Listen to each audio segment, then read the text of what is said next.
بين قوات الأمن ومحتجين على قرار ترحيل المدانين في قضية استاد بورسعيد.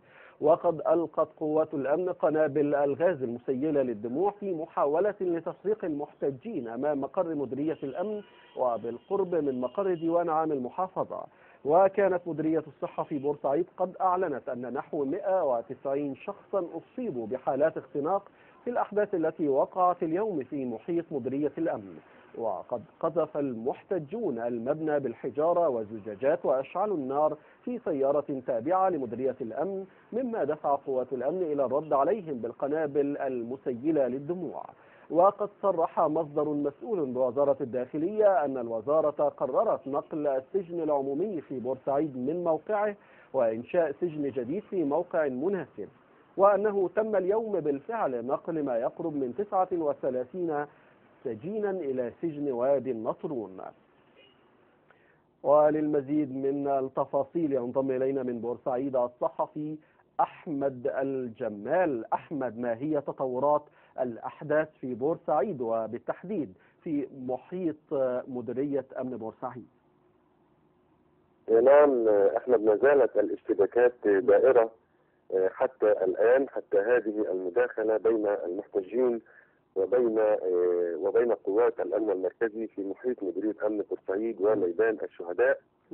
ويعني المحتجون كان سبب احتجاجهم هو نقل 39 من المتهمين في قضية المصري، ولم يتم نقل أي سجين آخر، على اعتبار أن قرار وزير الداخلية بنقل سجن بورسعيد ليس له علاقة بنقل المساجين كلهم إلى خارج بورسعيد.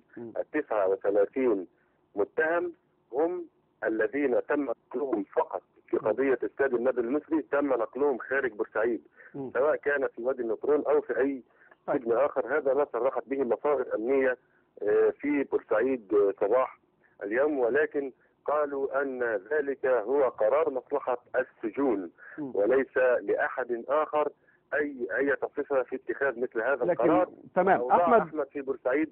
عودة لما حدث من اشتباكات في محيط مديرية الأمن أو حتى في محيط السجن العمومي. الوضع الآن هناك أحمد ما هو؟ أحمد، لم تحدث أحداث، لم تحدث أي شيء في محيط سجن بورسعيد حتى الآن. الأحداث كلها الآن في محيط 3 أماكن هامة: مديرية أمن بورسعيد، ديوان عام المحافظة، ميدان الشهداء. التجمع هناك بعد تنفيذ القرار، بعد تنفيذ قرار النقل، توجه عدد كبير من أهالي الضحايا وأهالي المتهمين والمتظاهرين من روابط مشجعي النادي المصري ومجموعات من الذين كانوا قد أعلنوا ما وصفوه بالعصيان المدني منذ 15 يوما.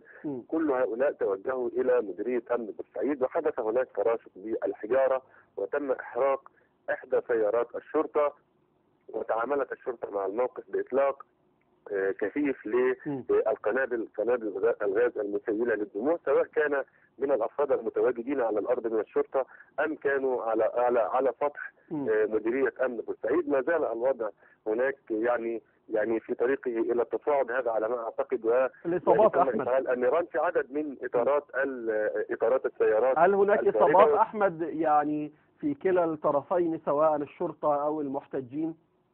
نعم بالفعل في المحتجين. قال لنا وكيل وزارة الصحة ببورسعيد أن الإصابات تعدت 190 مصاب من جراء انتخابات، من جراء اختناقات بينهم.